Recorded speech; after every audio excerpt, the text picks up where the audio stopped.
میری ساس مجھ پر بہت ظلم کرتی تھی، لیکن اس وقت میری حیرانگی کی انتہا نہ رہتی جب میری ساس گھر کا کام کرنے آنے والی ملازمہ کو چارپائی پر بٹھا کر اس کے پاؤں دباتی۔ میں بڑی حیران ہوتی۔ ایک دن میں نے اس ملازمہ کو بہت سارے پیسے دے کر پوچھا کہ بتاؤ تمہارے پاس میری ساس کا ایسا کیا راز ہے؟ تو وہ مجھے ایک کمرے میں لے گئی اور ایک ایسی چیز دکھائی کہ میری آنکھیں پھٹی کی پھٹی رہ گئیں۔ میرا نام زینب ہے۔ میرے والدین کا بچپن میں ہی انتقال ہو گیا تھا۔ ہمارے گھر میں اور میرے 2 بھائی رہتے تھے۔ ایک بھائی شادی کرنے کے بعد ہم سے الگ ہو گئے تھے اور وہ یورپ چلے گئے تھے اور وہیں پر اپنے بیوی اور بچوں کے ساتھ سیٹل ہو گئے تھے۔ میرے ایک بھائی میرے ساتھ رہتے تھے اور ان کی بھی شادی ہو چکی تھی۔ ان کی بیوی بہت چالاک اور مکار عورت تھی۔ وہ سارا دن مجھ سے گھر کے کام کرواتی۔ میں شریف النفس اور غریب اور شریف عورت تھی، ان کو کچھ نہ کہتی اور گھر کے سارے کام کرتی رہتی۔ جیسے ہی شام کو میرے بھائی اپنے کام سے گھر واپس آتے تو میری بھابھی ان کے سامنے اپنا سر باندھ کر بیٹھ جاتی۔ میرے بھائی پوچھتے کہ تمہیں کیا ہوا ہے؟ تو وہ کہتی کہ تمہیں کیا پتہ کہ گھر کے کام کرنے کتنے مشکل ہیں، گھر داری کرنا کتنا مشکل کام ہے۔ تمہاری بہن تو سارا دن آرام سے بیٹھی رہتی ہے، پورے گھر کے کام کاج مجھے ہی کرنے پڑتے ہیں۔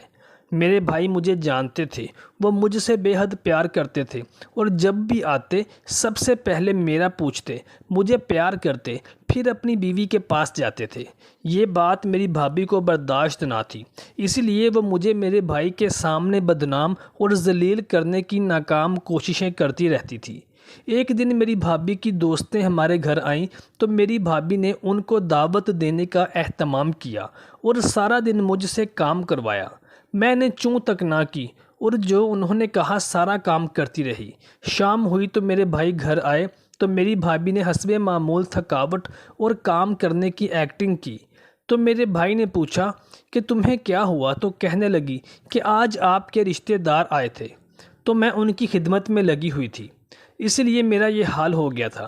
یعنی کہ بھابھی نے غلط بیانی کی اور جھوٹ بولا کہ آپ کے رشتہ دار آئے تھے جبکہ ان کی خود کی دوستیں آئی تھیں۔ سردیوں کی رات تھی۔ ایک دن میں اپنے کمرے میں سو رہی تھی کہ اچانک مجھے باہر کسی چیز کے گرنے کی آواز آئی۔ سخت سردیاں تھیں اور باہر دھند بھی تھی۔ میں باہر نکلی تو مجھے کچھ سمجھ نہ آئی۔ مجھے لگا کہ جیسے میرے بھائی باہر موجود ہے۔ میں نے آواز دی کہ کون ہے؟ تو اسی لمحے کسی نے میرا ہاتھ پکڑ لیا۔ میں سمجھی کہ میرے بھائی ہیں۔ اسی لمحے میری بھابھی نے صحن کی لائٹ آن کر دی تو میری آنکھیں کھلی کی کھلی رہ گئیں، کیونکہ جس نے میرا ہاتھ پکڑا تھا وہ میری بھابھی کا کزن تھا جو کہ ہمارے گھر کے پاس ہی رہتا تھا۔ وہ ہمارے گھر کی دیوار پھلانگ کر اندر آ چکا تھا اور اس نے میرا ہاتھ پکڑا ہوا تھا۔ میرے بھائی اور بھابھی مجھے دیکھ کر اور اس کو دیکھ کر حیران ہو گئے۔ میری بھابھی نے یہ دیکھا تو کہنے لگی کہ یہ تم کیا کر رہی ہو زینب؟ تمہیں ہماری عزت کا کوئی خیال نہیں؟ تم رات کے اس اندھیرے میں اپنے اس عاشق کے ساتھ بھاگنے کی تیاری کر رہی تھی۔ حالات میرے خلاف تھے۔ مجھ سے پیار کرنے والا باپ کی طرح شفیق میرا بھائی بھی میرے خلاف ہو گیا، کیونکہ حالات اس وقت سارے کے سارے میرے خلاف تھے۔ اس نے مجھے زوردار تھپڑ مارے اور میرا بھائی مجھے کہنے لگا کہ یہ تم نے کیا کیا، اور اس نے اپنی بیوی کے کزن کو بھی وہاں سے بھگا دیا اور مجھے کہنے لگا کہ ہماری عزت کا بھی تم نے کوئی خیال نہیں کیا۔ اگر تم مجھے بتاتی کہ تم اس کو پسند کرتی ہو تو میں عزت کے ساتھ تمہیں اس کے ساتھ رخصت کر دیتا، تمہاری شادی کروا دیتا۔ تم نے مجھے بدنام کر کے رکھ دیا۔ اس واقعہ کے بعد میرے بھائی کا رویہ میرے ساتھ تبدیل ہو گیا۔ اب نہ تو میرا بھائی مجھے پوچھتا نہ میرا حال دریافت کرتا، بلکہ جیسے ہی گھر واپس آتا تو میرے پاس آنے کی بجائے اپنی بیوی کے پاس چلے جاتے اور کمرے سے باہر نکل کر بھی نہ دیکھتے۔ اب میرے بھائی کو میری شادی کی فکر ستانے لگی تھی۔ میری بھابھی سے کہتے کہ میں جلد ہی اس کی شادی کر کے اس سے جان چھڑوانا چاہتا ہوں، کیونکہ مجھے ڈر ہے کہ کہیں یہ گھر سے بھاگ کر میری عزت کو مزید خراب نہ کر دے۔ خیر میری بھابھی کے لیے تو یہ اچھا موقع تھا۔ انہوں نے میرے لیے بہت برے برے رشتے دیکھنے شروع کر دیے۔ کبھی کسی نشئی کا رشتہ لے کے آ جاتی تو کبھی کوئی چرسی ہوتا، کبھی کسی زیادہ عمر والے کا رشتہ لے کے آ جاتی تو کبھی کوئی گنجا ہوتا۔ لیکن میرے بھائی کا خون ابھی اتنا بھی سفید نہیں ہوا تھا کہ وہ میری شادی کسی کسی گنجے نشئی یا بوڑھے آدمی کے ساتھ کر دیتے۔ ایک دن بھائی گھر آئے تو بہت خوش تھے۔ بھابھی سے کہنے لگے کہ میرا ایک دوست پرویز ہے، اس کے چھوٹے بھائی کا رشتہ نہیں مل رہا۔ اس نے مجھ سے بات کی تو میں نے اسے کہا کہ میں بھی اپنی چھوٹی بہن کا رشتہ تلاش کر رہا ہوں۔ تو ہم دونوں نے مل کر یہ فیصلہ کیا ہے کہ ہم اپنی اس دوستی کو رشتہ داری میں تبدیل کرنے لگے ہیں۔ اور کچھ ہی دنوں میں میری منگنی اور اس کے کچھ عرصے بعد میری شادی اپنے دوست کے بھائی کے ساتھ کر دی۔ میرا شوہر کاروباری انسان تھا اور بہت نیک اور پرہیزگار تھا اور مجھ سے بہت پیار کرنے والے تھے، میرا بہت خیال رکھتے تھے۔ میری ساس بھی بہت خیال رکھنے والی تھی۔ میرے سسرال میں صرف میری ساس اور میرے شوہر ہی تھے، یعنی گھر میں ہم صرف 3 افراد ہی ہوتے تھے۔ گھر بھی اچھا خاصا بڑا تھا اور ساس اور شوہر دونوں ہی میرا بہت پیار اور خیال رکھتے تھے۔ ایک دن میں بہت پریشان تھی کیونکہ میرے بھائی نے میری شادی کر دینے کے بعد مجھ سے نہ کبھی ملنے کے لیے آئے، نہ کبھی بات کی، اور نہ انہوں نے کبھی مجھے فون تک کیا۔ میں بہت پریشان تھی۔ میرے شوہر نے مجھے کہا کہ تم مجھے بتاؤ تمہارے ساتھ کیا مسئلہ ہے، تمہاری کوئی پریشانی ہے تو ہم شیئر کر سکتے ہیں۔ لیکن میں نے اس ڈر سے اپنے شوہر کے ساتھ وہ بات شیئر نہ کی کہ وہ کیا سمجھے گا، اور یہ نہ ہو کہ وہ بھی مجھے گھر سے نکال دے، کہ میں اپنی بھابھی کے کزن کے ساتھ گھر سے بھاگنے لگی تھی۔ حالانکہ اگر میں اپنے شوہر کو یہ بات بتا بھی دیتی تو وہ میرا یقین کر لیتا، کیونکہ وہ صرف ایک ڈرامہ اور جھوٹ تھا جو میری بھابھی نے رچایا تھا۔ میری ساس بہت اچھی تھی لیکن وہ کچھ گمسم رہتی تھی۔ میں نے ایک دن اپنے شوہر سے پوچھا کہ میری ساس کو کیا مسئلہ ہے، وہ بیمار ہے؟ تو میرا شوہر کہنے لگا، نہیں وہ بیمار نہیں ہے، ایسی کوئی بات نہیں ہے، میری والدہ شروع دن سے ہی کم گو ہے، کچھ دنوں کے بعد وہ بیمار ہونے لگ گئی اور اکثر بیمار ہی رہنے لگیں۔ تو ایک دن وہ ایک ملازمہ کو اپنے گھر لے آئیں اور کہنے لگیں کہ یہ ملازمہ ہمارے گھر میں کام کرے گی۔ میں نے کہا، امی جان ہمارے گھر میں کام ہی کتنا ہوتا ہے، ہم 3 افراد تو ہیں، ملازمہ کی کیا ضرورت ہے؟ تو کہنے لگی، نہیں اس ملازمہ کی بہت سخت ضرورت ہے اور یہ میرے بہت کام آئے گی۔ وہ ملازمہ کسی بھی صورت میں ملازمہ لگتی ہی نہیں تھی، نہ اس کا رویہ ملازمین جیسا تھا، نہ اس کے کپڑے ملازموں جیسے لگتے تھے۔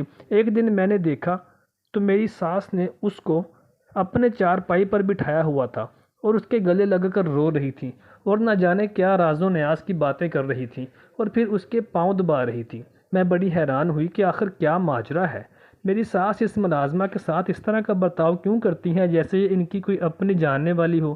میں نے اس ملازمہ کو ایک دن بہت سارے پیسے دیے اور اس سے پوچھا کہ بتاؤ تمہارے پاس میری ساس کا ایسا کون سا راز ہے جو صرف تم جانتی ہو۔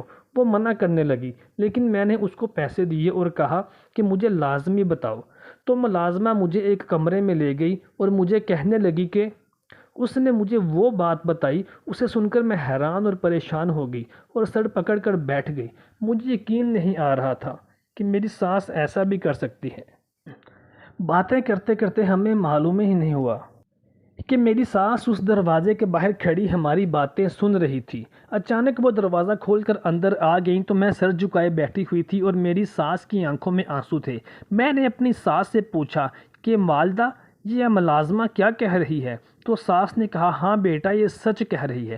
میری ساس مجھے اپنی کہانی بتانے لگی کہ ان کے گھر کے پاس ایک زاہد نامی لڑکا رہتا تھا اور میری ساس کو اس کے ساتھ محبت ہو گئی اور ان دونوں نے محبت میں اندھے ہو کر حلال اور حرام کا فرق بھی نہ رکھا اور حلال اور حرام کی تمیز نہ کی اور ہر طرح سے اپنا رشتہ قائم کیا۔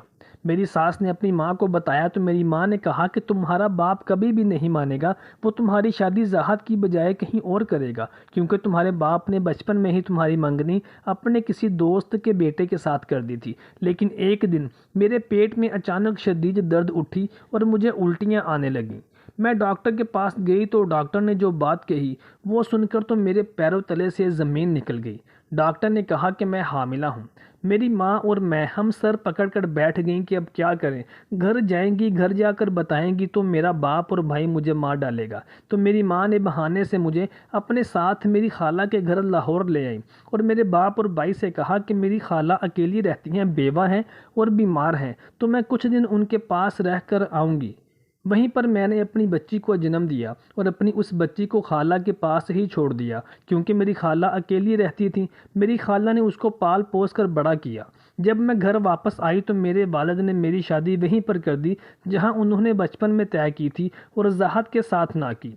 بہت سالوں کے بعد جب میری وہ بیٹی جوان ہو گئی تو میں اپنی خالہ کے پاس گئی اور اپنی اس بیٹی کو اپنے ساتھ لے کر آ گئی اور اس کو ملازمہ بنا کر اپنے ساتھ رکھ لیا۔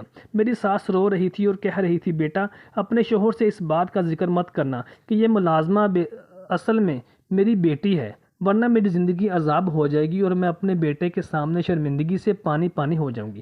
میں نے اپنی ساس کو قسم دے کر کہا کہ آپ کو فکر کرنے کی کوئی بھی ضرورت نہیں، میں آپ کی اس بیٹی کو اپنی بہن سمجھ کر اپنے پاس رکھوں گی۔ ادھر میرے بھائی نے اپنی بیوی کو طلاق دے دی تھی کیونکہ اس کے چال چلن ٹھیک نہیں تھے۔ میری بھابھی نے جو گڑھا میرے لیے کھودا تھا وہ خود ہی اس میں گر گئی تھی کیونکہ میرے بھائی کو میری بھابھی کے کردار پر شک ہونے لگا تھا۔ تو میرے بھائی نے سارے معاملے کی انویسٹیگیشن کی تو ایک دن میری بھابھی سے یہ بھی اگلوا ہی لیا کہ میں یعنی زینب بے قصور تھی اور میری بھابھی نے جان بوجھ کر مجھے بدنام کرنے کے لیے اس رات اپنے کزن کے ساتھ مجھے منسوب کرنے کا وہ ڈرامہ رچایا تھا۔ یہ سن کر میرے بھائی فوراً میرے پاس آئے، مجھے گلے لگا کر رونے لگے اور کہنے لگے کہ میں نے اپنی بیوی پر اندھا اعتماد کر کے اپنے حقیقی خون کے رشتے اپنی بہن کو برا بھلا کہا اور اسے بہت برا سلوک کیا، مجھے معاف کر دینا۔ بہنیں بھلا کب اپنے بھائیوں سے ناراض رہتی ہیں۔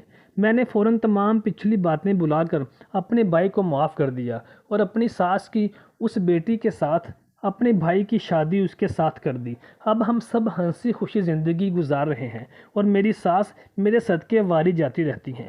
دوستو، زندگی میں جب انسان مشکلات میں گر جاتا ہے تو اس کے ساتھ دینے والے اس کو ہمیشہ تعمر یاد رہتے ہیں۔